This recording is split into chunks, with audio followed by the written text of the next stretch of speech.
Hello दोस्तों, राधे राधे। नवरात्रि की सभी को हार्दिक शुभकामनाएं। जैसा कि आज दोस्तों अष्टमी है और हम लोग अष्टमी पूजा कर रहे हैं अपने घर। ये देखिए, मैंने भोग में पूड़ी सब्जी हलवा बना लिया। इधर हम लोग पूड़ी सेक रहे हैं और ये पूड़ी सेक रहे हैं। उधर बच्चे अपनी तैयारी कर रहे हैं, नव्य पूजा वगैरह करने में लगी हुई है। इधर ये देखिए, ये मैंने चना भी बना लिए हैं, काले चना जो बनते हैं माता रानी के भोग में। इधर काले चना है। ये हलवा भी बना के तैयार हो गया है, प्रसाद का हलवा बना के तैयार कर लिया है। और इधर ये देखिए, सारा तैयार करके लिया मैंने, थाली लगा दिया माता रानी को, लड्डू गोपाल को। नव्या भोग लगा रही है। नव्या और चिक्कू और डुग्गू तीनों ने भोग लगाया था। मैं कंजका पूजन के लिए पूड़ी निकाल रही थी।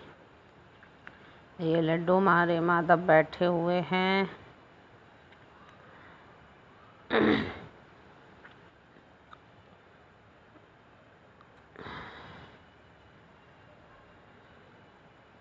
माधव को हलवा खवा रही है नव्या। लड्डू माधव, हलवा का टेस्ट करके बताना कैसा बना है।